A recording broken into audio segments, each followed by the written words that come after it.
Hello नमस्कार आदाब में भी दोस्तों। ईरान ने अमेरिका के डिएगो ग्रासिया बेस को पहली बार दहलाया है दोस्तों।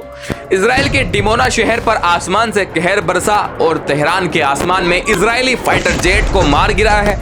क्या ट्रंप का एपिक फ्यूरी अब एपिक फियर में बदल चुका है? आज की अब तक की 18 नई अपडेट्स में देखिए मिडिल ईस्ट से आ रही वो खबरें जो दुनिया के नक्शे को बदलने वाली हैं दोस्तों।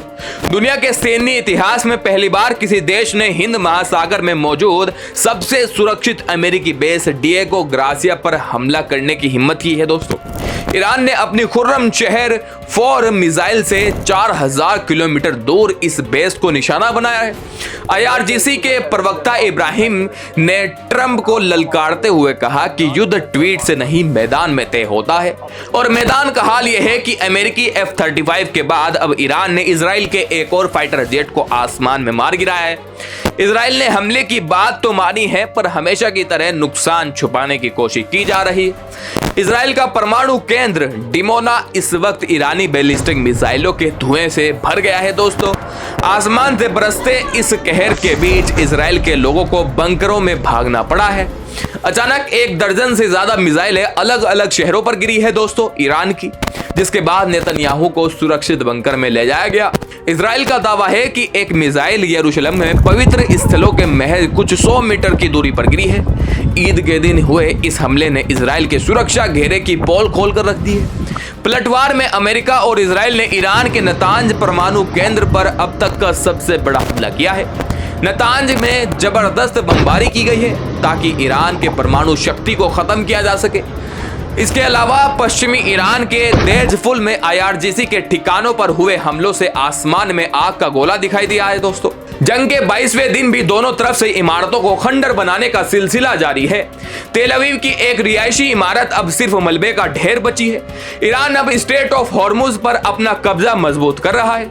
तेहरान ने वहां एक सेफ कॉरिडोर बनाने का दावा किया है, जहां भारत, चीन और पाकिस्तान जैसे देश अब सीधा ईरान से ट्रांजिट प्लान पर बात कर रहे हैं। यानी अमेरिका की दादागिरी को दरकिनार किया जा रहा है। इसी बीच ईरान के विदेश मंत्री अब्बास अरगाची ने साफ कह दिया है कि उन्हें अब कोई सीज फायर नहीं चाहिए। उन्होंने ब्रिटेन को कड़ी चेतावनी दी है कि अगर उनके ठिकानों का इस्तेमाल ईरान के खिलाफ हुआ तो ब्रिटिश नागरिकों की जान खतरे में पड़ सकती है। दुनिया भर में तेल की कीमतों के हाहाकार को देखते हुए ट्रंप प्रशासन ने एक चौंकाने वाला फैसला किया है दोस्तों। समुद्र में फंसे ईरानी तेल पर से 30 दिनों के लिए प्रतिबंध हटा दिया गया है ताकि 140 मिलियन बैरल तेल बाजार में जा सके और कीमत स्थिर हो सके। इसे ट्रंप की हार कहें या मजबूरी। वहीं जापान में बगावत हो गई है। संसद के बाहर 11,000 लोग जुट गए हैं और अपने PM से कह रहे हैं कि ट्रंप की चाटुकारिता बंद करो। जापान की 82% जनता इस युद्ध के खिलाफ है। पुतिन ने भी इसी बीच ईरान को नए साल की बधाई देकर अपनी वफादारी फिर से दोहरा दी है। ऑस्ट्रेलिया के PM एंथनी एल्बनीज जब ईद की नमाज के लिए मस्जिद पहुंचे तो लोगों ने उन्हें बू किया और जमकर खरी खोटी सुना दी। उधर ट्रंप से एक पत्रकार ने एप्स्टीन फाइलों पर सवाल पूछा तो ट्रंप बदतमीजी पर उतर आए और उसका लाइसेंस छीनने की धमकी दे दी। Mr. President, why wait for Congress to release the Epstein files? Why not just do it now? You know, it's not the question that I mind, it's your attitude. I think you are a terrible reporter. BC's your company, your crappy company is one of the perpetrators. And I'll tell you something. So why not just sign it now? I think the license should be taken away from ABC because your news is so fake. यरूशलेम में तो ईद की नमाज के दौरान फिलिस्तीनियों पर firing करके उन्हें दौड़ा दिया गया। यह है उस लोकतंत्र का चेहरा जो शांति की बातें करता है पर जमीन पर गोलियां बरसाते हैं। ईरान डिएगो ग्रासिया पर मिसाइल दाग रहा है। इजराइल में लोग बंकरों में ईद मना रहे हैं या छिप रहे हैं और ट्रंप कभी ट्वीट कर रहे हैं तो कभी मजबूरी में तेल पर बैन हटा रहे हैं।